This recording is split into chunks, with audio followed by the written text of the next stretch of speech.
Good morning বন্ধুরা, কেমন আছো তোমরা সবাই? আশা করছি সবাই ভালো আছে আর আমরাও ভালো আছি। সকালবেলায় দেখো খুব গরম পড়েছে, তো আমি পাখা নিয়ে হাওয়া খাচ্ছি। এরপর রান্না বান্না তো করতেই হবে, তো রান্না করে নিয়েছি শুধু সিম্পল ভাত আর পনিরের তরকারি, আলু পনির দিয়ে।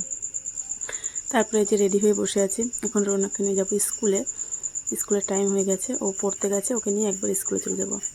স্কুল থেকে এসে এই যে আজকে স্কুলে ভাত খাইনি, ভাতটা নিয়ে এসেছি স্কুল থেকে, ডিম আর ভাত, ওটাকে খাবো। ও কিছুতেই খেতে চাইছে না।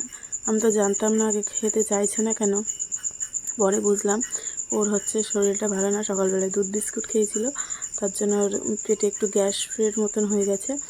ও তার জন্য খেতে চাইছে না, কিন্তু আমি জোর করে খাইয়েছি। খাওয়ানোর পরে ওর একটু বমি হয়েছে, তো বমি টমি করে ও ক্লান্ত, খিদেও পেয়েছে। ওর কী খাওয়াবো, শুধু সুজি লবণ দিয়ে রান্না করে যে বোতল দিয়ে খাইয়ে দেবো। ও ঘুমিয়ে আছে, তো ঘুমের মধ্যেই খাইয়ে দেবো, ঘুমের মধ্যেই বোতলটা খাই।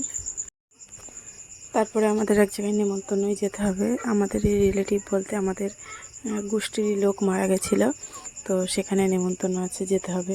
অসৎ ছিল আমাদের এতদিন। তো যেতে যেতে এই দেখো রাস্তার মধ্যে গাড়ির চাকা পাংচার হয়ে গেছে, তো ওই যে চাকাটা লাগাচ্ছে, তারপর আমরা উঠে সোজা চলে যাবো ওখানে।